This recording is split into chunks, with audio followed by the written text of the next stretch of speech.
श्री स्वस्तिक्षेम संवाद म्हणजे काय? तर पहिल्यांदा मी सर्व मंगल मांगल्य हा मंत्र म्हणतो. तो मंत्र बोलून झाल्यानंतर प्रत्येकाने डोळे बंद करून शांतपणे आपण चंडिका कुलाच्या समोरच बसलेलो आहोत, खऱ्या खुऱ्या हे लक्षात घेऊ. अशी कल्पना करण्याची गरज नाही, खरोखर बसलेले आहोत हे लक्षात घेऊ. चंडिका कुलाच्या ज्या सदस्याशी तुम्हाला बोलायचं आहे त्याशी बोलायचं मनातल्या मनात. जे सांगायचं ते सांगायचं, जे व्यक्त करायचं ते व्यक्त करायचं.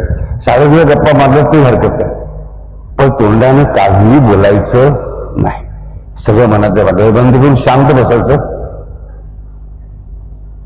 आणि त्याच्यानंतर कमीत कमी 5 मिनिटांनी जो आपला उपनिषदाचा मंत्र आहे, नमा सर्व शुभंकरी, नमा ब्रह्म त्रिपुर सुंदरी, शरण्ये चंडिके दुर्गे प्रसिद्ध परमेश्वर, हा मंत्र म्हणेन. त्या डोळ्यांना सगळ्यांनी डोळे उघडायचे.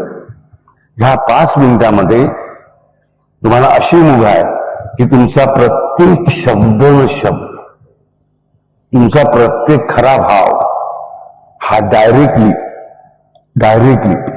कुणाच्याही एजन्सी शिवाय,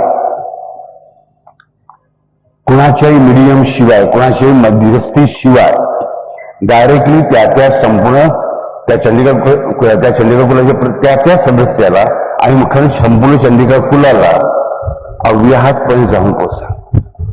त्या 5 मिनिटांमध्ये तुमचा प्राणातला प्रत्येक विचार, प्रत्येक गोष्ट, प्रत्येक इच्छा, प्रत्येक आकांक्षा, प्रत्येक प्रार्थना ही डायरेक्टली असेल, कोणाच्या थ्रू नाही, कोणाच्या माध्यमातून नाही, कोणाच्या कर्मी नाही, डायरेक्ट